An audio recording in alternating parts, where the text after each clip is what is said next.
Peter Strzok. Now this is unbelievable, and I'm not going to keep harping on it because you know it, but I got to give you the stats. So Peter Strzok, the lead investigator in Hillary Clinton email, and for a short time in the Russian collusion investigations for the FBI. All right, lead investigator. He's fired, booted out, because he openly said to his mistress he wanted Trump to lose the presidency and he favored Hillary Clinton. This is the lead investigator. So the 3 network newscasts devote 9 minutes to Strzok's firing. Okay, that's 3 minutes each on average. Same night, Omarosa, 31 minutes, 20 seconds. What's more important to you? What's more important to the United States of America? The lead investigator for the FBI booting it and getting fired? 2 huge political investigations? Or Omarosa? 3.5 times more coverage by the nightly news agencies? It's over. It is over. It makes me furious because I'm in this business. Okay, now Strzok, bad guy. And if the Inspector General's report comes out, remember, this is on the Russian collusion. Already got the one on the Hillary Clinton thing. It's at Strzok totally in the tank. All right? Well, we don't know if he acted on his bias, but he was biased. You don't know if he acted on it. Come on. All right? So the IG and the Justice Department has another one coming out on Russian collusion. If he says that Strunk did something wrong, I think Strzok's got to be indicted. And then if Strzok is indicted, he'll cut a deal, and then Comey and McCabe and all the dominoes fall. Very well could happen.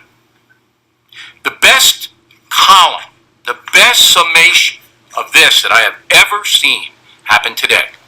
It's on thehill.com. It's a column by Kevin Brock. Thehill.com, Kevin Brock. Here it is. You gotta read it. Boy, does that lay it out. And there's not one thing that you can challenge in this column. It's rock solid. Let's bring in Seamus Bruner. He's from Tallahassee, Florida. He's written a book, very compelling book, called Compromised: How Money and Politics Drive FBI Corruption. All right, Mr. Bruner is the Associate Director of Research at the Government Accountability Institute, which is a conservative organization. First of all, Peter Strzok, do you believe, based on your research, that he committed a crime? Well, I'm not a lawyer, so I won't accuse a man of a crime, but I definitely believe he needs investigation. As you mentioned, the Inspector General's report, I do not think that will be favorable towards him. So I think time will tell if. All right. So you don't know whether his bias against Trump was a criminal action.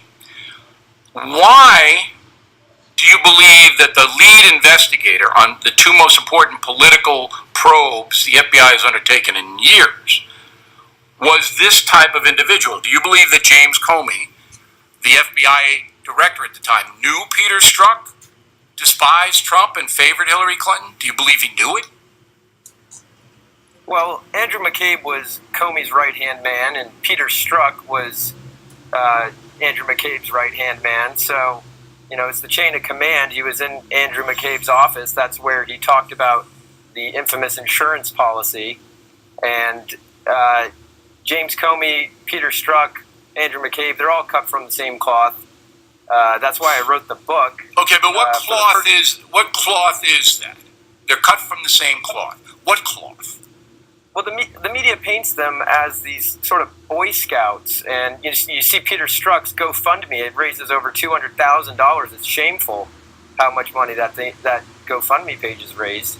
So the media paints them as these Boy Scouts, almost choir boys, who are just looking out for Americans' best interests. But that's false, and that's why I wrote the book. Is for the first time ever, the Government Accountability Institute has done a full cash analysis, and we followed the money.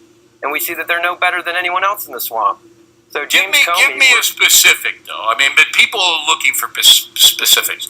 You got Comey, McCabe, Strunk, the top 3, looking at Hillary Clinton email, Russian collusion allegations. So the money, how does money intrude on those two investigations specifically? Well, money and power are, intertwined inextricably. So it's this revolving door, which Peter Schweitzer calls more of a perpetual turnstile, where they weave in and out of government. So a specific James Comey left the Department of Justice in 2004. He was the Deputy Attorney General. He left in 2004 with a net worth right around $200,000. Goes and works at the largest contractor in Washington ever in history. They get $50 billion. This is Lockheed Martin. $50 billion of taxpayers' money a year. And then he comes back to the government in 2013, takes over for Robert Mueller, and he's worth more than $10 million richer than he was when he left. He made $6 million in a single year. And you have to wonder, what is Martin James Comey so much money for? And it's what I talk about in the book. Robert Mueller, longtime buddy of James Comey, is giving multiple $100 million contracts to Lockheed Martin. They're protested, so they're not even competitively bid. IBM protested one of these contracts, and even a $1 billion contract, while James Comey is serving as an executive and the general counsel. So it's not illegal, but it's certainly, they're not choir boys or Boy Scouts. Okay, all right. So sweetheart deals have been in place in Washington since George Washington was president. People know what the lobbyists are. People know that business is conducted by friends and contracts are steered to friends. But what does that have to do with James Comey, for example, running the FBI, the nation's premier law enforcement agency? Are you saying that there's potential for corruption on Mr. Comey's part because he did reap so much money from Lockheed Martin? Does that make him susceptible to corruption?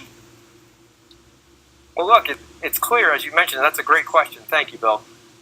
It's clear that they favored Hillary Clinton all the way to the top. They cleared her. James Comey personally cleared her, which was an unprecedented move to have the FBI director sidestep the Attorney General and clear someone before even interviewing them. But it's clear they wanted Hillary Clinton, and it's clear why. The Clinton Foundation shows the pay-to-play in Washington is out of control, and how you could possibly use the FBI to target, a presidential candidate in favor of someone like Hillary Clinton, who's taking billions of dollars into her Clinton Foundation, while Secretary of State taking $500,000 directly into her pocket through her husband from the Russians, while she's considering selling off 20% of the U.S. uranium assets. That's why I wrote the book, and there's a whole chapter on Uranium One, the Clinton Foundation, and the players at the FBI: Andrew McCabe, James Comey, Andrew Weissman, who's called Mueller's pit bull. He was involved in the Uranium One and Russian uranium scheme investigations. Rod Rosenstein was involved in those as well.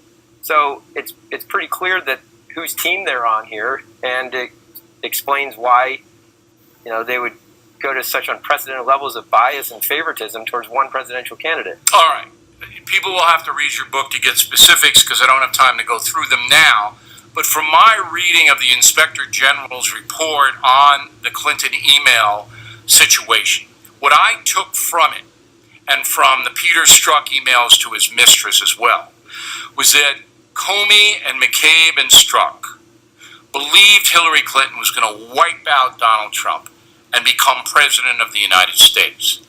Therefore, they did not want to get on the wrong side of that they wanted to maintain their positions of power when Hillary Clinton took office. Now, in order to protect their butts, they had to say, yeah, she really did stuff wrong, but it didn't rise and she didn't know. And then the last drop, a few days before the vote, came because Comey himself was very frightened that if Hillary Clinton won, and the stuff about Anthony Weiner having classified information on his computer vis-a-vis his wife came out, that Comey himself might be in a real load of legal trouble. So in order to protect himself, he had to do that. That's my read of it. I didn't see the money trail. So that's what you can provide in your book. But for me, It was all about politics, not money. Well, that's right. And I think that specific example that you just gave shows that they were acting based on their political biases. I mean, whether he's afraid of Clinton or not, you should not be considering the poll numbers when you make official actions. So Comey admitted to this. He was looking at the polls, was afraid Hillary, if he didn't say something about the Weiner emails, that she'd come after him, or he'd be seen as biased. Yeah, and they sat on it. They sat on it for 5 weeks or 6 weeks. They had it in September, and it didn't come out until late October. All right, Seamus, the book is Compromised: How Money and Politics Drive FBI Corruption. It is bound for just a few days, so you ought to check it out. We appreciate your time very much, Seamus. Thank you. Thank you. Okay. The